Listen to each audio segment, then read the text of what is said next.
Bien, hermano, vamos a continuar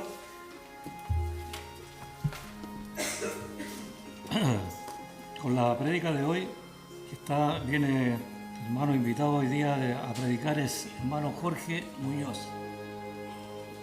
Hermano. Gracias.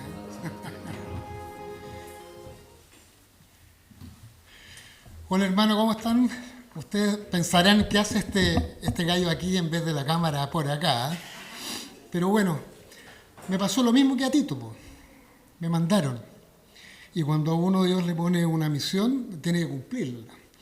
Aunque eso signifique estudiar harto, signifique ponerse nervioso, significa muchas cosas, porque la verdad de las cosas es que no pensé nunca que yo iba a estar acá hablándole a ustedes, ¿no? Así que buenos días y bueno, partamos. Aparentemente Pablo y Tito habían estado juntos en un ministerio realizado en la isla de Creta, como vemos en Tito 1:5, donde dice: por esta causa te dejé en Creta, para que corrigieses lo deficiente. Y tal como dijo el hermano Gonzalo la vez pasada, Pablo no tenía un buen concepto de ellos. Los cretenses eran bastante desordenados y por lo demás tenían un concepto de la aceptación de la fe bien especial. Deja a Pablo entonces a Tito en Creta, una isla difícil, con personas, como les contaba, que tenían fama de mentirosos, perezosos y desordenados. Nosotros también tenemos una misión también tenemos siempre, que Dios también nos ha dejado a nosotros la misión de trabajar en comunidad, trabajar en nuestra oficina, trabajar en nuestro entorno, porque también hay desorden, también hay mentira, y nos corresponde a nosotros, ¿no es cierto?, que somos hijos de Dios, también hacer lo mismo que tenía que hacer Tito, ir a corregir. Vamos a hacer la oración inicial que dice: amado Padre Celestial, te damos gracias por este nuevo día y por el privilegio de reunirnos como iglesia para oír tu palabra. Señor, abre nuestros oídos y nuestro corazón para recibir tu enseñanza con humildad y obediencia. Que tu Espíritu Santo nos hable, nos conforte y nos transforme, para que podamos vivir conforme a tu verdad y ser ejemplo en este mundo que necesita ver tu luz. Usa mi boca, Señor, como instrumento tuyo, y que todo lo que diga en este lugar sea para tu honra y gloria. En el nombre de Cristo Jesús, nuestro Salvador. Amén. Amén. El apóstol evidentemente salió de ahí para ir a otro lugar y entonces escribió esta carta para Tito, dándole instrucciones sobre lo que tenía que hacer como joven predicador que era, mientras se quedara en Creta. Revisemos cada uno de los versículos. Tito 1:1. Pablo, siervo de Dios y apóstol de Jesucristo, conforme a la fe de los escogidos de Dios y el conocimiento de la verdad que es según la piedad. Aquí Pablo se presenta como siervo de Dios. Pablo comienza diciendo: siervo de Dios y apóstol de Jesucristo. Él sabía quién era y para qué vivía. La palabra siervo aquí realmente es esclavo. En griego original la palabra usada es doulos, que significa esclavo voluntario. Es alguien que no pertenece a sí mismo, sino que vive para obedecer la voluntad del Señor. Sabemos por el Antiguo Testamento que un esclavo era alguien que había elegido permanecer como esclavo de su amo por el resto de su vida. ¿Seremos también nosotros esclavos del Señor? Nosotros también debemos vivir con esa conciencia. Debemos, cuando tomamos decisiones en la vida, qué decir, cómo responder, cómo trabajar, debemos hacerlo no como quien vive para uno mismo, sino como quien que nos compró con su sangre. Cuando un maestro enseña sabiendo que educa para la gloria de Dios, no solo da clases, forma vidas. Si en su trabajo te sientes ignorado o ignorada, recuerda, uno no trabaja para el resto, uno trabaja para el Señor. Suele pasar muchas veces, a mí me ha tocado, en mi trabajo, salir fuera de Santiago muchas veces. Y muchas veces le digo, Mariana, no quiero ir porque me encuentro con una cantidad de gente que no tiene nada que ver con lo que es ser cristiano. Y la verdad las cosas que para ellos cualquier cosa es válida, menos una oración. Entonces tengo que escuchar muchas cosas y de repente quedarme callado, o bien decir, para mí adentro, ¿qué hago acá? ¿Qué hago? Me siento incómodo acá. Y la verdad es que uno se siente súper incómodo. Sin embargo, lo que hago, como me dice Mariana siempre, es que este trabajo no es para ellos, es para el Señor. Y eso cambia mi expectativa de las cosas, porque ya no tengo que comunicarme con el resto, excepto técnicamente, sino que espiritualmente yo le digo, Señor, ayúdame a sobrellevar esto, porque pareciera ser que en lo negativo siempre está alrededor de los cristianos, como para poder cambiarle un poco el switch. Así que, bueno, esa es una de las cosas que normalmente pongo en práctica, trabajar para el Señor. Y este es un trabajo para el Señor. Lo que hacemos acá, en la iglesia, es un trabajo para Él. Por eso uno trata de hacerlo perfecto, porque sabemos que tiene que salir perfecto, para que otra gente también escuche lo que nosotros pensamos y sentimos aquí. Bueno, y continúa diciendo el apóstol de Jesucristo, Pablo estaba defendiendo su apostolado. El motivo para hacer valer su apostolado aquí fue que él iba a dar instrucciones a la iglesia organizada. Estas instrucciones provenían de un apóstol de Pablo, escritor nombrado por el Señor Jesús, que se estaba comunicando con su iglesia por medio de sus apóstoles. La epístola a Tito fue una comunicación del Señor Jesús a su iglesia en Creta, pero también para nosotros. El versículo continúa con la frase, conforme a la fe de los escogidos de Dios. Pablo no dijo por la fe, sino conforme a la fe. En otras palabras, de acuerdo con la forma o nivel de fe que se ha fijado para los elegidos de Dios. El hecho de que usted sea o no salvo está basado en lo que tú crees. Y acá hay un ejemplo. Dice, ¿qué pensamos de Jesucristo? ¿Qué creemos sobre su muerte en la cruz y lo que significa para nosotros, para ustedes, para todos? ¿Qué creemos sobre la resurrección y lo que significa para ti? ¿Crees que la Biblia es la palabra de Dios? Con esta información creemos poder deducir si usted es un hijo de Dios o no. Esta es, pues, la forma conforme a la fe de los escogidos de Dios. La frase los escogidos de Dios es la forma en que Pablo se refería a las personas salvas. Y finaliza el versículo diciendo, y el conocimiento de la verdad que es según la piedad. Si la verdad no nos impulsa a vivir una vida de piedad, una vida de santidad, hay algo que funciona radicalmente mal en su fe. La verdad invisiblemente conduce a la piedad en la vida práctica. Y si no es así, entonces no es la verdad. En el fondo, si somos cristianos, tenemos que actuar en consecuencia. No podemos decir que somos cristianos y salir maltratando a la gente en la calle. Pablo insistió en este tema, que cuando el Evangelio es creído, conducirá a una vida de piedad, a una vida santa. Porque la gente de Creta estaba abusando de la gracia de Dios. Ellos decían, si habían sido salvados por la gracia, eran libres para vivir en el pecado. Eso pensaban ellos. Si así lo deseaban. Y con este versículo, Pablo les dice que cuando creemos la verdad de Dios, esto nos impulsa a vivir una vida de santidad. La gracia nos salva, pero también establece disciplina para nuestras vidas y nos llama a vivir a un nivel elevado. O sea, quiere decir que si somos creyentes del Señor, de Dios, no nos queda otra que vivir como corresponde. Si no, estamos mintiendo. Nadie puede usar la doctrina de la gracia de Dios como una excusa para el pecado. Si usted piensa que puede ser salvado por la gracia y vivir en pecado, entonces no es salvo, porque la salvación por la gracia conduce a una vida de santidad. Solamente si estamos salvados por la gracia debemos vivir una vida de santidad. hay muchas personas que dicen que creen en Dios y uno los ve. Yo tengo una anécdota y esto es, vale, yo digo anécdota porque son cosas que uno vive y queda plop. Yo no pertenecía a la iglesia bautista, yo vengo de la iglesia católica.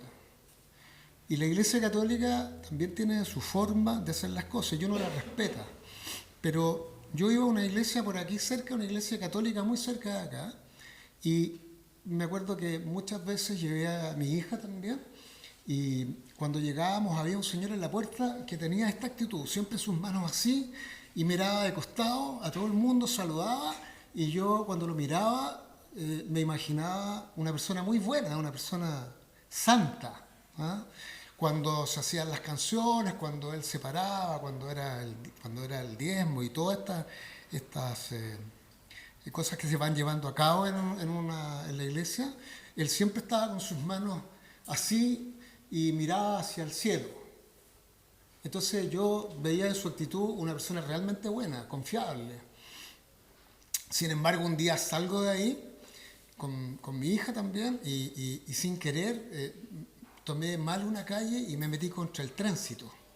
Y en toda una esquina viene volando un auto grande y veo que la persona ahí me toca la bocina y se pega la bocina y me echa. Y cuando lo miro bien era este mismo señor de la iglesia. Entonces yo dije, no, me decepcioné. Una persona que dice que ama al Señor, es cierto, podemos caer de repente en esta cosa de que cuando vamos en el auto levantamos el brazo, pero uno sabe qué es lo que pasa ahí. Cuando uno cree en el Señor, dice, me equivoqué, Señor, disculpa, porque en el fondo pasa, somos seres humanos, y esas cosas se nos salen, pero tenemos la conciencia de que no debemos vivir de esa manera. Uno se junta todos los días con amigos, tiene diferentes amigos que son cristianos y otros que nunca lo van a hacer porque no les interesa. Pero uno ahí tiene que empezar a separar, digamos, ciertas cosas. Cuando uno está en este camino, hay muchas cosas que uno empieza a dejar de lado porque no hacen bien. No hacen bien, cuando uno está entre medio de los lobos, es complicado, no hace bien. Veamos ahora Tito 1:2.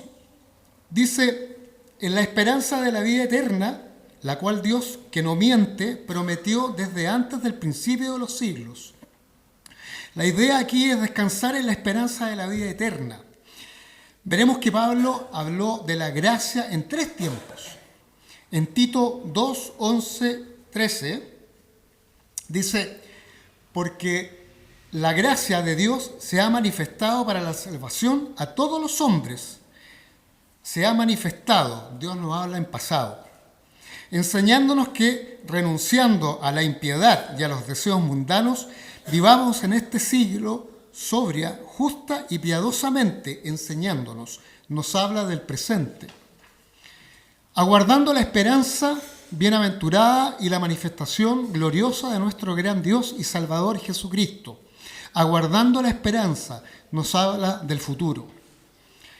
Esta es la esperanza de la cual Pablo estaba hablando, y él dijo que teníamos que descansar en esta esperanza.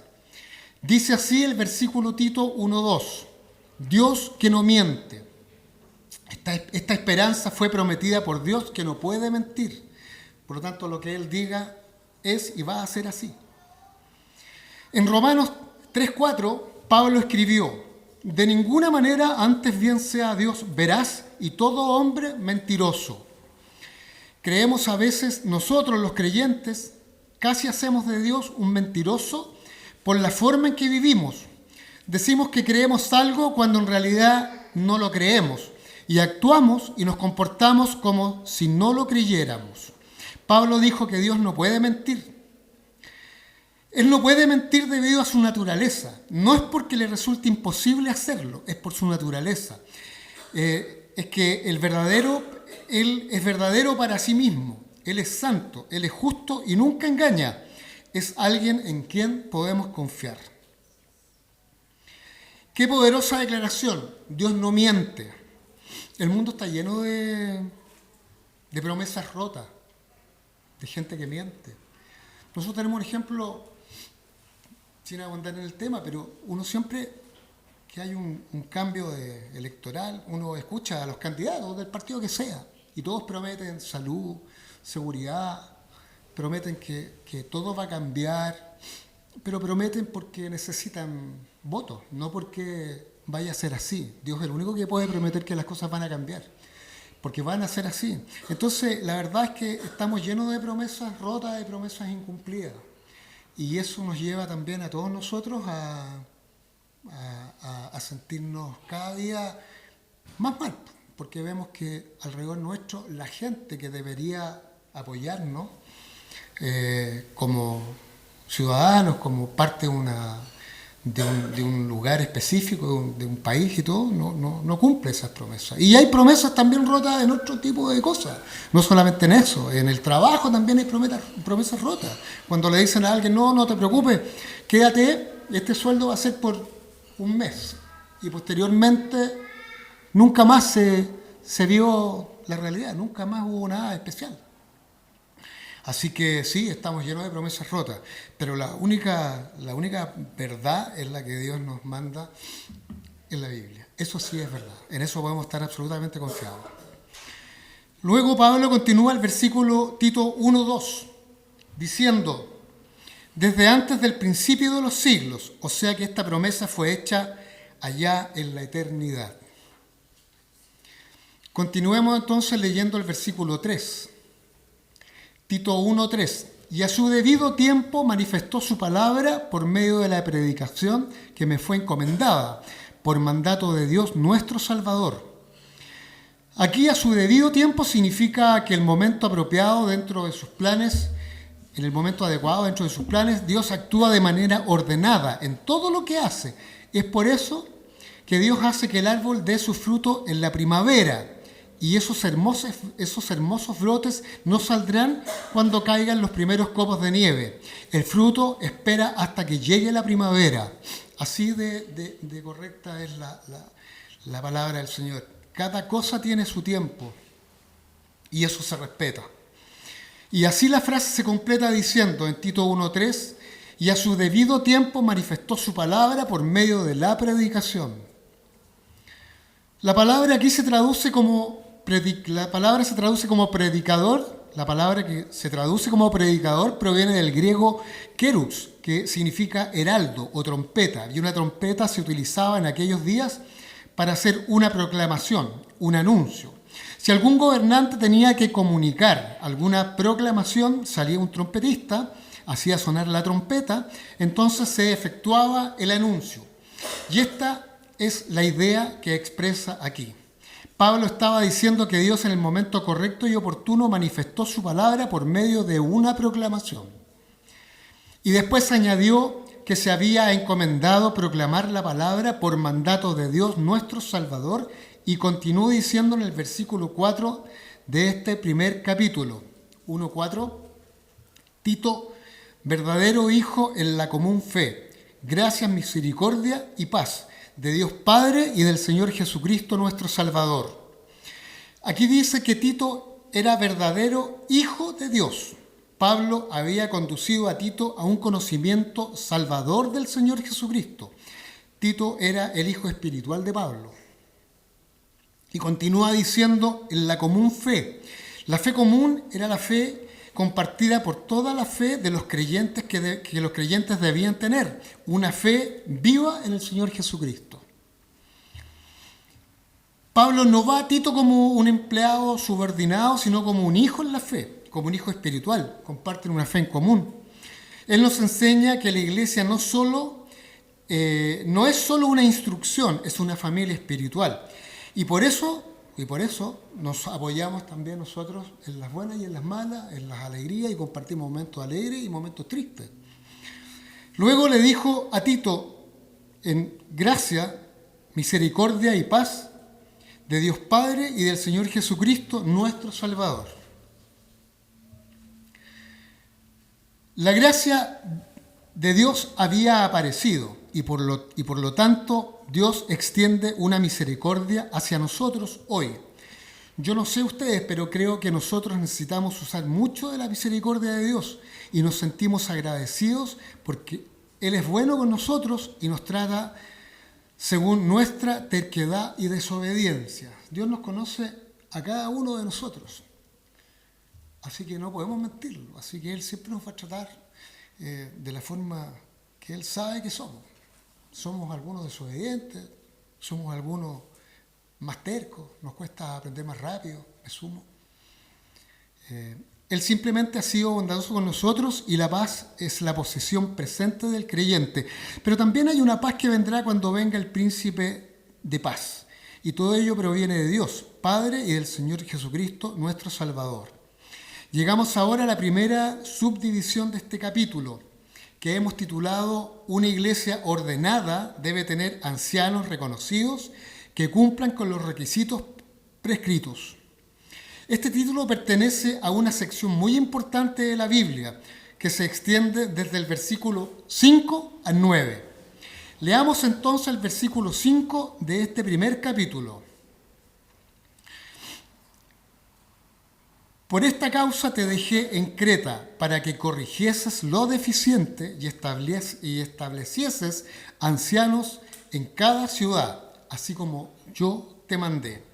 El apóstol Pablo había dejado a Tito en Creta para que organizara las iglesias locales con ancianos como líderes espirituales.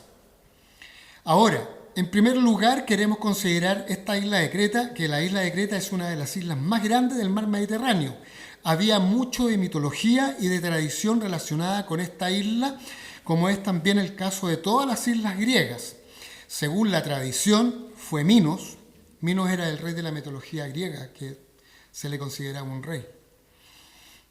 Es el primero que le dio leyes a los cretenses. Él había conquistado los piratas del Egeo, que allí se encontraban, y estableció una flota. Después de la guerra de Troya, las ciudades principales de la isla se constituyeron a sí mismas en varias repúblicas, la mayoría de ellas independientes.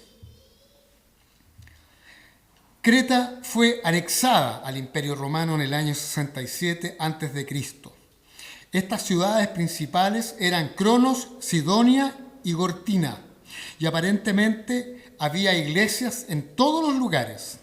Pablo pareció haber realizado una obra misionera muy efectiva en esta isla, aunque no tenemos ninguna información al respecto en la Biblia. En realidad no tenemos ninguna prueba absoluta de que antes de su viaje a Roma, él hubiera ido una vez a la isla de Creta. Pero la información que nos da esta breve epístola, creemos que él estuvo allí y dejó a Tito para organizar las iglesias fundadas por él y Tito. Creta era un lugar bastante malo y las personas no parecían ser muy buenas, que digamos. Pablo dijo que eran personas mentirosas. Había una palabra en griego, kretisien, que significa hablar como un cretense y era sinónimo de ser un mentiroso. Uno de sus propios poetas, Epiménides, escribió: Creta, que mantiene 100 ciudades, no puede negar esto, aunque se haya entregado a la mentira. Aún así, el Señor quiso levantar una iglesia allí, porque Él sabía, a pesar de que es difícil, y para Él no hay nada imposible, y a pesar de que es difícil, Él también creyó que seguramente iba a cambiar a esa gente como Él lo sabe hacer. Aunque los cretenses eran conocidos como mentirosos y Pablo tenía otras cosas elogiosas que decir, me da la impresión que esto es una forma irónica, porque no solamente eran mentirosos, eran muchas cosas más. Que aquel pueblo se entregaron al Señor y que, sobre todo ellos, dice, muchos de aquel pueblo se entregaron al Señor y Pablo escribió a Tito para que organizara sus iglesias. Por ello se le encargó lo siguiente, Tito 1:5, para que corrigieses lo deficiente y establecieses ancianos en cada ciudad, así como yo te mandé.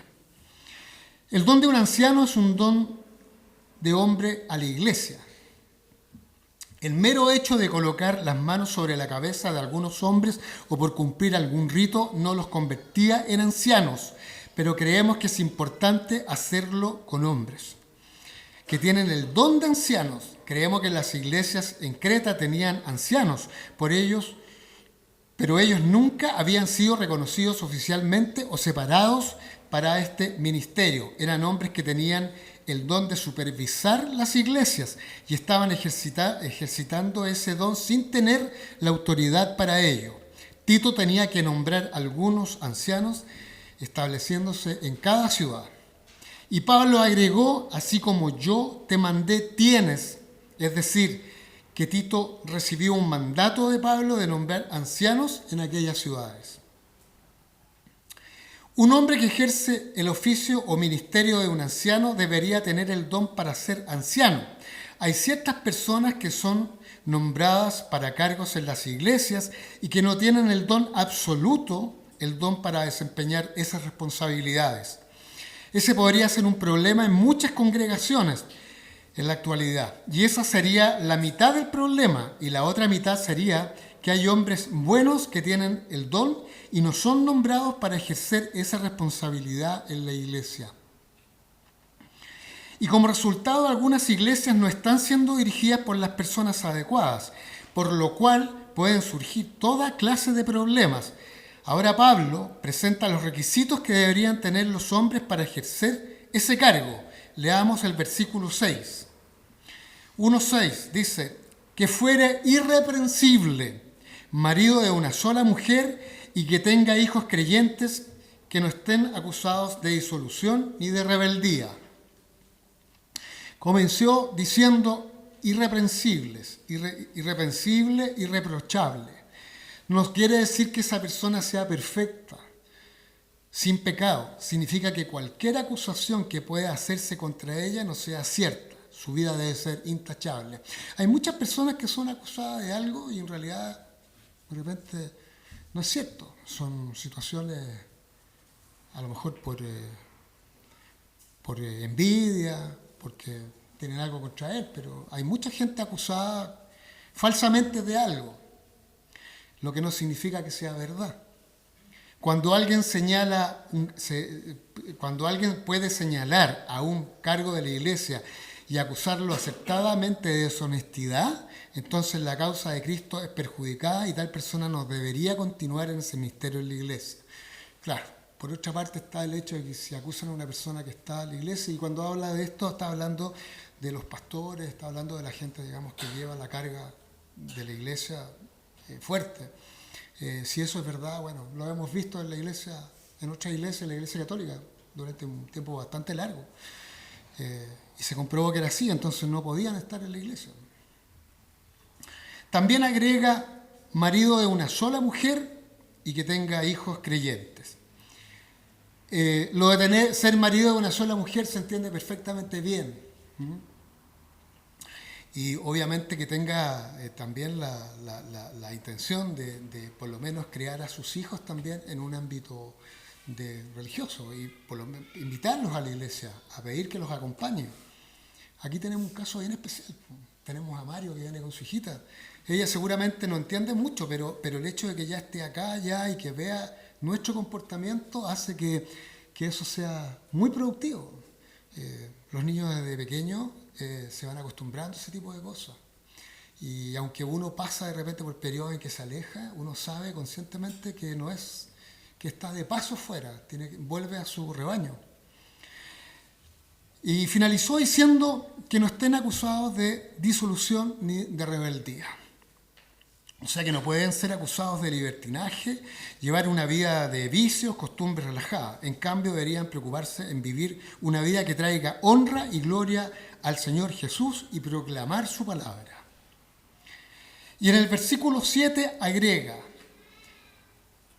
1:7, porque es necesario que el obispo sea irreprensible como administrador de Dios, no soberbio, no iracundo, no dado al vino, no pendenciero, no codicioso de ganancias deshonestas. Es muy práctico. Un obispo o un anciano no debería ser obstinado, porque un administrador, un mayordomo de Dios, así como representante de la gente, él está en la iglesia para encontrar y hacer la voluntad de Dios. Cualquiera que está en la iglesia no está para hacer lo que a él se le dé la gana, está para hacer la voluntad de Dios. Un buen administrador cuida lo que no es suyo con respeto, transparencia y amor. Así también el líder espiritual debe cuidar la obra no buscando su beneficio, sino la gloria de Dios y el bien del rebaño. A cada uno de nosotros nos corresponde eso. Aunque no estemos acá, aunque no seamos los pastores que se posan acá, pero sí tenemos la obligación también de estar ahí guiando a nuestro rebaño. No iracundo, es decir, no es una persona que se enoje con facilidad. Agrega, no codicioso de ganancias deshonestas. Ellas tienen que ser características de un pastor, un obispo, como hemos dicho anteriormente. Anciano u obispo son términos sinónimos. La palabra anciano, presbuteros, se refiere a una persona, no una persona de mucha edad, no a un anciano, se refiere a una persona que tenga la capacidad, ¿no es cierto?, de ser maduro en la fe y en su forma, digamos, de ser. Y tenía una persona madura, tenía que ser tanto físicamente como espiritualmente. Un obispo, episcopos, era el que vigilaba desde arriba, era la persona, la cabeza de la iglesia. Era un supervisor, por lo tanto esa palabra se refería al oficio o cargo a la posición pública. Pero una iglesia nunca debe tener un solo hombre nombrado como obispo o como anciano. Siempre había varios en una iglesia. Ha habido diferentes opiniones sobre si ya había ancianos en la iglesia de Creta y Tito tuvo que ordenarlos, o si más bien no había ninguno y Tito tuvo que nombrar a algunos, y se trataba de este último caso que no creemos que fuera. Entonces pensamos que la iglesia habría tenido que estar de acuerdo con los hombres que Tito nombrara. No se sabe exactamente si había gente nombrada o no, pero Tito, si no había ninguno, él tenía que nombrarlo. A él se le pidió esa misión. Sin embargo, esto no era la cuestión principal, sino debería ser un tema importante en la iglesia, debería ser un tema importante en las iglesias actuales también. El énfasis de Pablo recaía sobre los requisitos personales del hombre para desempeñar esa posición en la iglesia. Conclusión final. Quizás todos no somos pastores, pero todos somos llamados a ser siervos fieles. Cada padre, cada madre, cada maestro, cada creyente es un pequeño administrador de Dios, donde Él lo ha puesto, y vivimos de acuerdo a su palabra. Él pondrá el orden, lo que falta en nosotros y en nuestro entorno. Así que tenemos que confiarnos de que donde estemos, el Señor siempre nos va a ayudar, porque debemos ser administradores de lugares donde estamos, donde vemos que las cosas no están bien, debemos también nosotros poder decir algo en algún minuto determinado. La fe en Dios nos da eso. Así que nada, muy contento de haber estado pudiendo transmitir la palabra del Señor. Y vamos a hacer la oración final que dice: Señor y Padre Celestial, te damos gracias por tu palabra que ilumina nuestro camino y corrige nuestros pasos. Hoy reconocemos que muchas veces hay desorden en nuestro corazón, áreas donde necesitamos tu mano. Ayúdanos a vivir como siervos tuyos, con la fe, esperanza y piedad. Enséñanos a manifestar tu verdad con nuestra conducta, a extender tu gracia y a poner en orden lo deficiente en nuestra vida y en nuestra iglesia. En el nombre poderoso de Jesús. Amén.